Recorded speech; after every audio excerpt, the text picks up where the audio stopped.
What up, everybody? Welcome back to the program. It is Thursday, April 24th, and we are here to talk not only portal, but specifically about that wide receiver room, because there have been some new developments in the last 48 hours. Before I get into that, though, please hit the like button, hit the subscribe button. If you are new, absolutely please hit the subscribe button, because if you're not familiar with my channel, I go live every Tuesday. Sometimes I go live multiple times a week, like today, for example, when there's been new developments. And I like to talk, just Canes football, obviously. All things Canes, really. We talk a little basketball, a little baseball here. And we have a good time. I have guests and everything. So please hit the subscribe button, hit the like button if you have not done so already. Let's dive in. So before I get into the wide receiver stuff, though, Jackson Cantwell, #1 recruit in the nation, offensive lineman, 6'7", 300+ pound monster, freak athlete, comes from good stock. I think I heard his parents were Olympic athletes, so like he definitely has the genetics. From the state of Missouri, would be the highest rated recruit we have gotten in a very, very long time. I don't think, assuming we sign him, nothing's for sure yet. We're down to 4 schools with him: Miami, UGA, Oregon, and Ohio State. The last time we landed the #1 recruit in America per the 24/7 rankings, which go back all the way to 2000, was in 2000. DJ Williams, all-time Miami great. I know there was that one year we got a verbal commit from Bryce Brown. I don't know if you remember way back then, #1 running back. He was #1 recruit in America at one point, but he didn't end up signing here, so I don't count that one. Anyway, Jackson Cantwell, obviously big time priority target. Recently pushed his commitment date back to May 13th. The reason why is because he will be taking an unofficial visit. Now that's key here, an unofficial visit to UGA, to Georgia. Now, I don't like this for a couple of reasons. Number one, Miami was pretty confident, from what I hear, feeling pretty confident going into April 30th, which was originally the originally scheduled commitment date, which is just 6 days away. Going into that, Miami was feeling good. He had some good things to say, great things to say about Miami in an interview recently in his hometown, talking great things about Alex Mirabal, about how he's one of the best developers in the nation, that Mario Cristobal really has, I'm paraphrasing here, but really has Miami heading in the right direction, that his vision is great, that it's a great situation. Said a lot of not just great things, but specific great things that he liked. And obviously that's the big selling point with Miami for him. He's an offensive lineman. Cristobal and Mirabal are kind of offensive line gurus. So if he's thinking about his future, maybe his NFL future, that would be one of the top selling points for me as an offensive lineman, is that they can develop. Look at Kiko Malinois, or sorry, not Kiko, CeCe Malinois.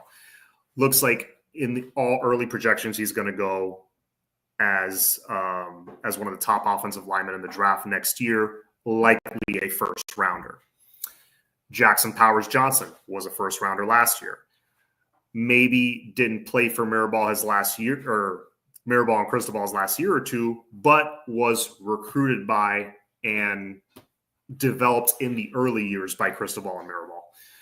And then, so you can kind of claim him a little bit. And also you had, of course, Penei Sewell, who was a 5-star recruit, big-time name that they got at Oregon, and he ended up being a first-round pick, and now is playing with the Detroit Lions and playing very well. So they got quite a reputation there, developing those two developing offensive linemen. So that's a big selling point for me. Now, again, back to him pushing the date back, I don't like it for a couple of reasons. Number one, it's an unofficial visit to Georgia, meaning you, in the past at least, pre-NIL, you hear some stuff, but pre-NIL, at least, you're going on an unofficial visit. Typically, you are paying your own way. It's nothing that was officially scheduled on the docket before. It's not one of those that you roll out the red carpet. It's just one of those that you want to get eyes on the school again. You want to go back and talk with some people, meet with some coaches. It's a little more informal. So that tells me that, that just tells me that the player's going out of his way to spend extra time, get extra face time with somebody down there. Whether it's NIL related or to meet with the coaches, I'm not sure, but he wants to get another visit to Georgia.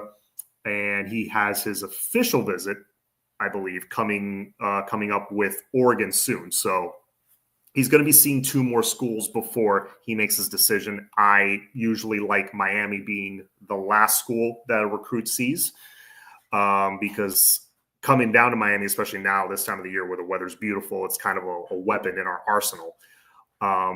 Hopefully, you never know, the loafers work in silence. Hopefully Cristobal can get a little FaceTime with Cantwell before this is all said and done. I'm sure he's doing everything in his power to do that if I know Mario Cristobal. So that's the situation there. He is pushing the date back to see Georgia. And yeah, I don't love it, but is what it is. It's recruiting. He's the number 1 guy on the board. So let's see if Miami can make any moves there before he makes his decision. Again, I'm still hearing on Miami's side that, Miami feels very good still. So let's see. Now, wide receiver. First things first, yes, Carr. Nye Carr has pulled his name from the transfer portal and will be returning to Miami. I felt pretty good when I saw this. Not because I believe he's going to be a huge impact player this year or anything like that, but I've always liked Nye Carr. Was one of my favorite recruits from that 2024 cycle. He brings a dimension that this room doesn't have a ton of, and that's speed, like game-breaking speed. Nye Carr has that. He was one of the few guys that had that, and to see him go kind of sucked. I understood because he was banged up, didn't get a chance to play a lot in spring, didn't really get a chance to play much last year because of it. And then you got these talented freshmen coming in like, almost like Kadarius Toney. Oh my God, I'm blanking on Malachi Toney. Malachi Toney. You got Joshua Moore, Dalen Upshaw, specifically Upshaw and Toney, who kind of play a little bit more in the slot, smaller, faster guys that are more his body type. They have a chance to come in and impress coaches and kind of get past him on the depth chart. So no doubt he's got some work to do to climb his way back up. But I believe Nye Carr has the ability, has the talent, has the pedigree to work his way back up and really establish himself maybe in the next year or two as a big play threat, because I think that's why they brought him in. He was a highly touted 4-star recruit. Again, ton of speed, very explosive, big play guy, which we need more of. So it was nice to see him return. Again, I don't see him making a huge impact this year necessarily. I could see him getting some snaps. But maybe in the future, if he's willing to stick around, wait his turn, that would be big for Miami 2026, 2027 and forward. So good to see him come back. Honestly, I was actually very happy to see that. And it adds to maybe the return game. He is a guy that I think you could put back there and return kicks for you, and I think he could do a really good job because of that speed. That being said, a new target has emerged. A potential new target has emerged at wide receiver in Ted Hurst, 6'3", 190-pound wide receiver from Georgia State. Now, you're probably thinking, okay, Georgia State, lower level group of 5 team, not too excited there. I understand. Do your homework, though. Look up the guy. Look at his tape. Hell, you don't have to look at his tape. Look at his highlights. I think you're going to be impressed. He has been described as a deep ball specialist by people. He is a track guy. Very, very good speed, especially for a guy who's 6'3". Insanely good hands. Great deep ball or ball skills, because being a deep ball guy is not just about speed. It's an important factor. It's an important factor in the part of the equation. But It's more skill than that. It's the hand-eye coordination. It's the timing. It's, the size, being able to run, accelerate and decelerate your routes, all that kind of stuff, being able to high point the ball. He has all those things. He checks all those boxes. He is a big play threat. He is what we need in that room. Now, the portal window for spring, I believe, officially closes tomorrow. So you have one more day to either wait around to see if a bigger name jumps in or decide to go after the names that are out there. There's some decent names out there. A few slot guys, a couple of outside guys, but of the outside boundary guys, this is hands down my favorite. I think this dude is the truth. If you watch the tape, you could see all the attributes that I just mentioned. He's big, track guy, fast, can high point the ball, will give you big chunk plays. Again, played at a lower level school, but if you look at the schedule, they played Vanderbilt last year. Vandy is an SEC team. One of those scrappy, well-coached SEC teams, not crazy NFL talent there, but it's definitely an uptick. It's a different level of talent than they normally face down there. And he went for 7 catches, 128 yards, and 2 touchdowns. And his biggest play was for 33 yards against an SEC team. So he can go up against the big boys. Right now, that is my favorite wide receiver target. He leapfrogged Keelan Marion, in my opinion. Keelan Marion does bring that dimension where he can return kicks, and he's one of the best kick returners in the country, a 2-time All-American as a kick returner. Brings in that extra dimension there for you. But now that this guy's on the board, I'm going all in on him if I were Miami.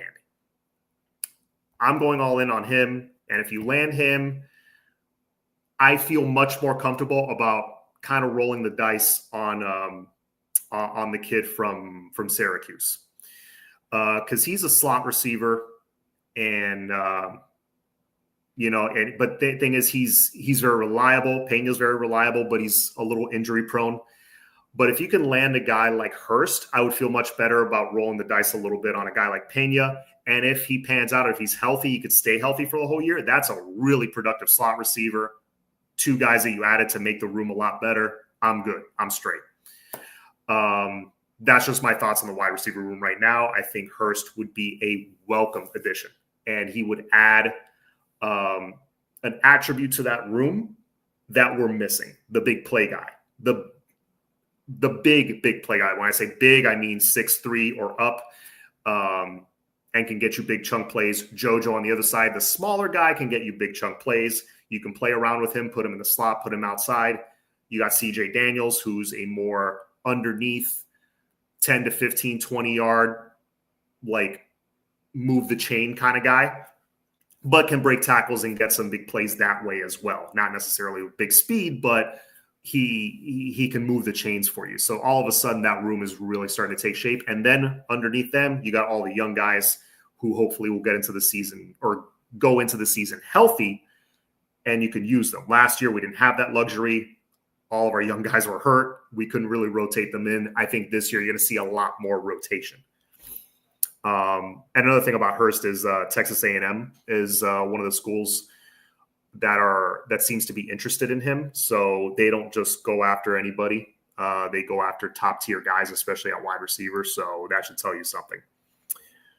Let's see. Fresh. Yes, the Florida D tackle. You're talking about DeAndre Robinson. Fleazy. At least Fleazy's his nickname on social media. DeAndre Robinson, big kid, 6'3", 300 pounds plus. 16 tackles and a sack last year, just like you said. And we were going after him in a previous class. And I would definitely kick the tires there if I'm Miami. Definitely the bigger targets like David Stone and Murad Watson, they're off the table. So really you're just going for a guy that maybe has some experience, could add some depth, a little size. I would feel better about him than I would about the Boise State kid. I know the Boise State kid gives you a lot more production. Here's the thing. Size matters in football, especially at that position. Okay? I don't want a repeat of Marley Cook. I don't want a repeat of Thomas Gore. I know those guys are very hard workers. They're solid players, but I'm sorry, at this level of college football, at the P4 level, you're going up against ACC teams, and all those ACC teams are trying to get bigger and stronger as well. You need size in the interior.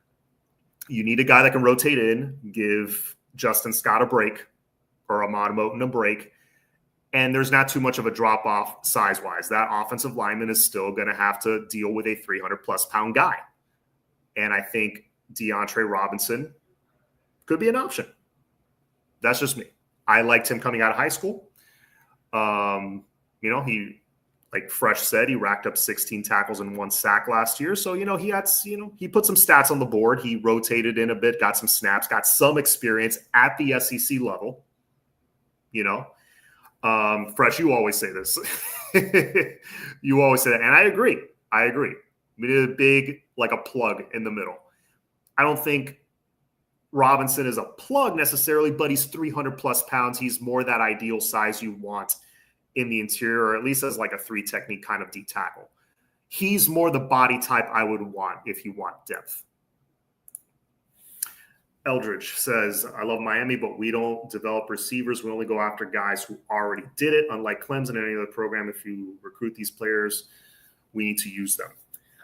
I disagree with you to an extent. I think you could look at JoJo and say he developed during the season. Didn't get to play much. The times he got snaps, I think he had like 1 drop on a bubble screen. Ball wasn't thrown that well, but still. And he was banged up. He didn't get to play much. But by the end of the season, by bowl season, you could almost look at these guys as sophomores, because of all the practices and all the, all the games that they've gotten a little bit of burn in. You could almost look at them as a sophomore, with all the time they've put in. But by that bowl game, JoJo showed out and played really well. So you can say, hey, he had an entire offseason and that entire season of time with the coaches and time to put in work. So I would say he got developed so far. And now looking at him in spring, I would say so far JoJo has been developed, because that first year counts too. Xavier Restrepo was, people forget that he was not the guy, the yard after catch guy that he was this past season or in 2023. He wasn't always that guy.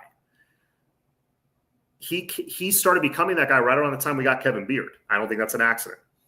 Isaiah Horton, who's gone now, but Isaiah Horton, from what I hear, making big plays in spring for Alabama. I'm not surprised, because he got better and better and better while he was here, especially these last 2 seasons. But yeah, using that as an example, and also Jacoby George. Jacoby George wasn't always super productive, but he became more productive as the years went on. I think it's no accident the common denominator there is Kevin Beard. And also Shannon Dawson, to a degree. I think they do well in this offense. So there's 4 guys right there that I thought developed these last couple of years. Now, I don't think it's fair to say that Chance Robinson and Nye Carr haven't developed, because they've been banged up. So no, Eldridge, I appreciate your comment. I don't agree. I think this year will be very telling. Will be very, very telling. If JoJo drops off and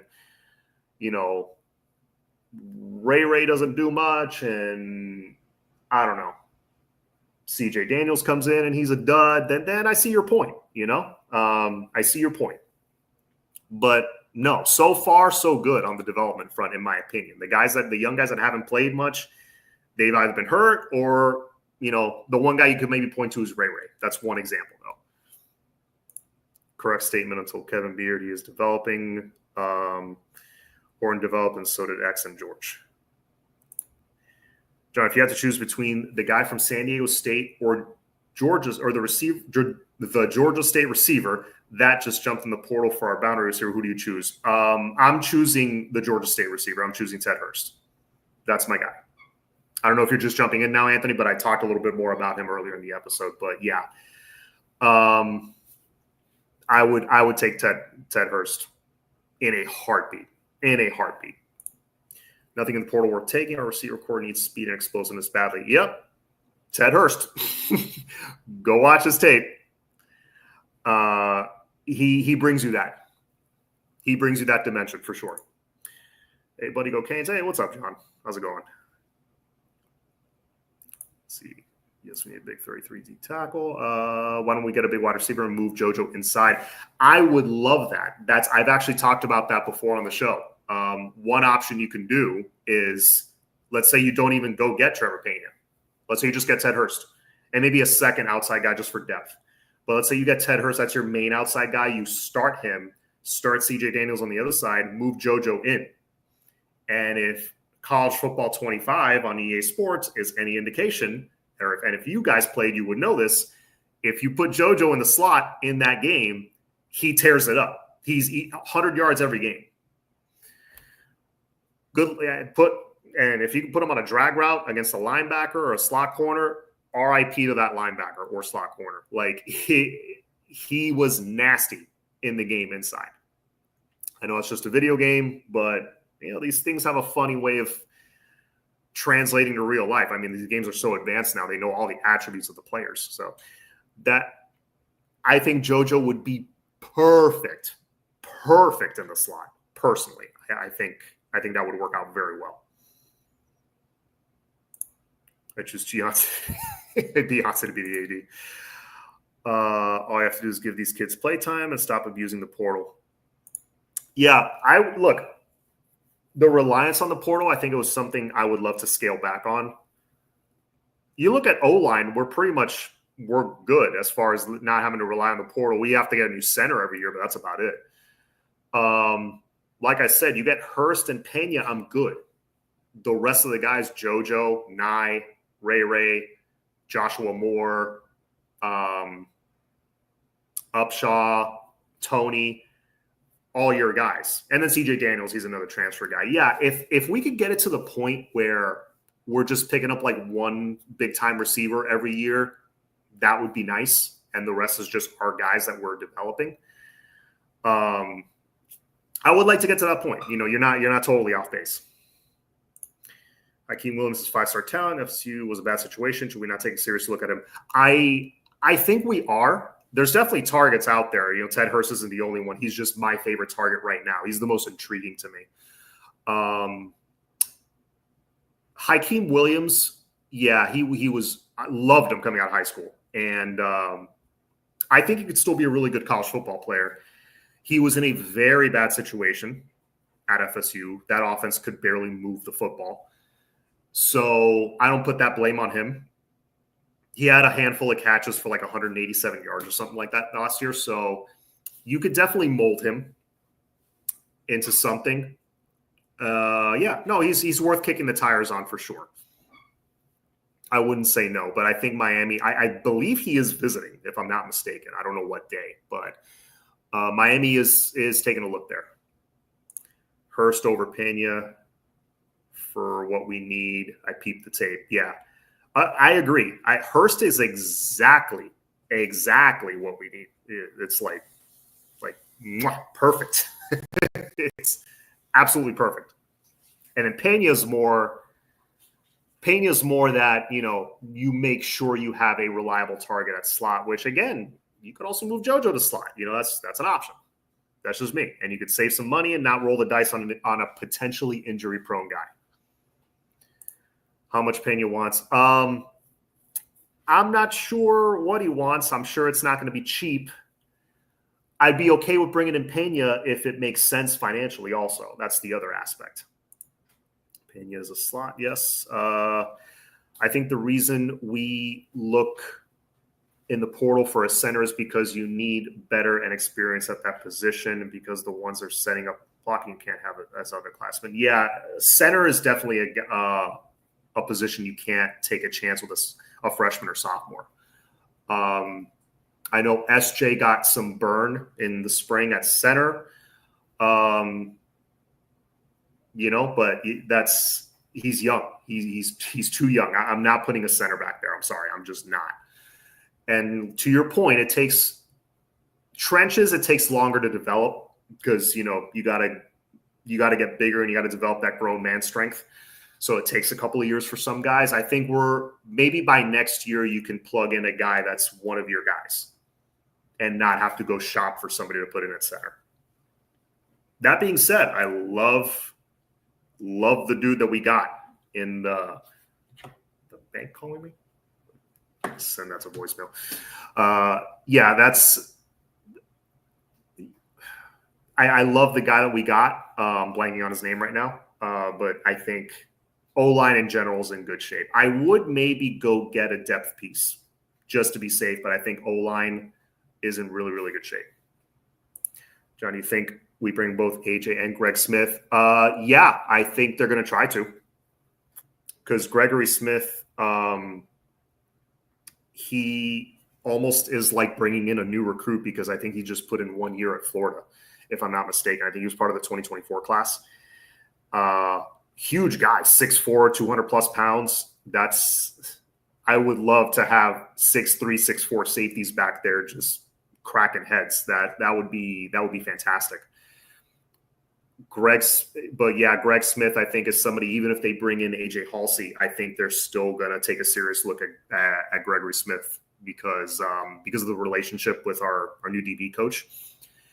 And he's a guy that you can plug in to, that second or third spot on the depth chart, or maybe he can compete with Dylan Day or, Markeith Williams for playing time. And then by next year, maybe he's playing a little more because Halsey is a 1 year rental.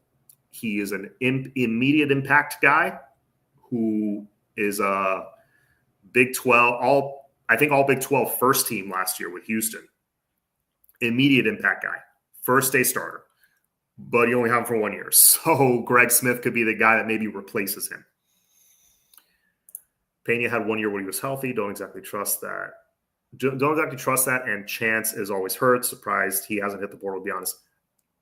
I'm a little surprised too. I'm going to be honest with you, but I love Chance. I really hope he gets that injury situation in order because when he's healthy, he's one I can't wait to see.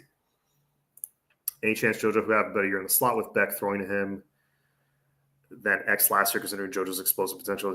Yeah, I think so. Absolutely. I don't know how JoJo is breaking tackles necessarily inside. I think he's put on some good weight from what I hear. So, he brings in, more dynamic speed than X had, even though X, contrary to what his 40 time would tell you, X has deceptive speed, but JoJo, different gear. Go Cats, go Canes. Yes, sir. I believe they have game 2 tonight, if I'm not mistaken. What do you think of Bernard Gooden out of USF for four-star transfer on 3? I've heard good things about him. I have to do a little bit more homework on him, but he's not someone I would be opposed to either. John, if we bring in Greg Smith, it feels like we already forgot. Wait, let me read that again. I'm sorry. John, I feel like we bring in Greg Smith. It feels like we already forgot. We got Bryce Fitzgerald in this last recruiting class. Yes, we did. And I like Bryce Fitzgerald a lot. Only thing with him is he didn't come in the spring. He's coming in the summer because he goes to Columbus. And I think they have different rules, kind of like American Heritage. They don't really let guys graduate early. A little tougher. The academic standards are a little higher there, a little bit more rigorous with the testing and everything. So anyway, Bryce Fitzgerald comes a little later. He is a really intelligent kid, though. I think he's going to pick up the defense very fast, but you're behind the 8 ball if you don't come in and learn everything in the spring and get with the strength and conditioning, because that's 4 solid months of strength and conditioning. Actually, no more. 5-6 months of strength and conditioning that you're behind on. But yeah, I would hate to see a guy like that hit the portal because you bring in Greg Smith. Hopefully he doesn't. Hopefully Bryce comes in. Bryce has a bright future here if he comes in and waits his turn. I think he's one of those guys. Any updates on Cantwell and Pepe? Cantwell, yes. Earlier in the show, I was talking about him. Don't love the fact, I'll recap really quick. I don't love the fact that he's sneaking in an unofficial visit right before his his announcement. Usually that's very telling, but this is a high priority recruit for Mario. And it's an offensive tackle, which, I mean, he prioritizes that over anything. So he's not going to give up there. Greg Smith is Zaquan's replacement, in my opinion. Yeah, I agree. I absolutely agree with you there. How many Canes getting drafted? I'll finish with this. How many Canes are getting drafted tonight in the first round? Obviously, one. Cam, I think very, very, very, very, very likely is going number one in the draft. Only the third number one pick we've had, Vinny Testaverde, and I think the other one, don't tell me, I want to say the other one was Russell Maryland. 2 number one overall picks in our history, and we're about to have a third, hopefully. So yeah, I'm thinking Cam for sure, possibly a second in Elijah Arroyo. I'm hearing his name floating up the ranks and possibly could sneak into the first round. Arroyo to KC. Oof. I talked about that a couple months ago. Yeah. More reason to hate the Chiefs. But actually, no, I might turn a little bit on that and start to like them a little bit if our boys catching all those touchdowns from Mahomes. That would actually be pretty cool. But yeah, I could definitely see Arroyo in that KC offense. He'd fit perfectly. Arroyo goes second early. Yeah, that's what I thought initially, but I think he's flying up that board right now. I think people were concerned about the injury history, but his last season, he finally got his body right and played an entire season healthy and proved. Took some hits too. Took some hits around the leg area. Nothing broke. He was fine. So maybe he proved some people wrong there. John, do you agree with this comparison? When I look at Greg Smith, he reminds me of Ray Armstrong. Yes. Yeah, similar. Although Ray Armstrong was a weird one because I thought he was used incorrectly. You could have used him either as a linebacker. I think he would have been an excellent linebacker, or on offense, because remember in high school, he was taking snaps in the Wildcat at one point. That's how good he was with the ball in his hands. I thought we could have used him more on the offensive side of the ball, but I think people saw Ray. They even slapped the 26 on him. Like, people saw Ray and they thought Sean Taylor. Immediately, that's what they thought. But he wasn't quite that. He was a decent safety, could have been a better linebacker, became a linebacker in the NFL. Yeah, kind of made the same mistake with James Williams, but I won't get into that. Anyways, that is it for me, boys and girls. It is now 6:04, so half an hour, not bad. 67 in the chat. Thank you guys for rocking with me as always. Before I go, let me share with you that your boy has some merch now. It's just one shirt, but hopefully it's the first of many. Let me share that with you really quick. All right, so you go to About the Fans, click on Shop Miami, scroll down, and look at your boy. We got our own shirt, Cafecito and Kane logo shirt. Go check that out, as well as a bunch of other stuff. We got Miami Mayhem on there. You got the Boom Squad. You're a wrestling fan like I am. Kane World Order, love that. Love the shout out to the NWO. And yeah, all sorts of stuff. So go check that out. I provided the link down in the description. And if there's nothing else, thank you guys again. Yes, please, thank you, 904. Hit that like button and hit the subscribe button. Have a good night, everybody. Enjoy the draft tonight. We're about to have somebody go number one. I think we kind of took for granted, as leading up to it, that's a big deal. Okay, let's not take that for granted. It is a big deal. Let's enjoy tonight. Let's celebrate our boy, because he's about to get stupid rich tonight. I'll let you guys go. Go Canes. Have a good night, everybody. Take care.